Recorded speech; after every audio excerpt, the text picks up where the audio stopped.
Hello everyone. In this video, I will walk you step by step through how to print W-2 forms in QuickBooks. Let us start with QuickBooks Online. First, sign into your QuickBooks Online account. From the menu on the left side, click on Taxes. Then select Payroll Tax. This will take you to your Payroll Tax Center. At the top of the page, click on the Filings tab. Scroll down until you find the section for W-2 forms. Depending on your setup, these forms may be listed under the Archive section or under the Employee section. Once you find the correct W-2 form, click View. This will open the W-2 and W-3 forms as a PDF file. When you are ready to print, click the print icon in the PDF viewer. Choose your printer settings and print the form. Now let us move on to QuickBooks Desktop.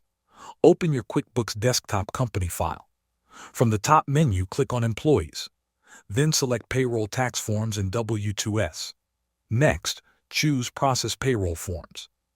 In the list of forms, select Annual Form W-2 and W-3, which is the wage and tax statement and transmittal. Click Create Form. Select the year you need and choose the employees you want to print W-2s for. Click OK. Review and edit the information carefully. When everything looks correct, continue through the prompts and submit or print the form as needed. Thanks for watching.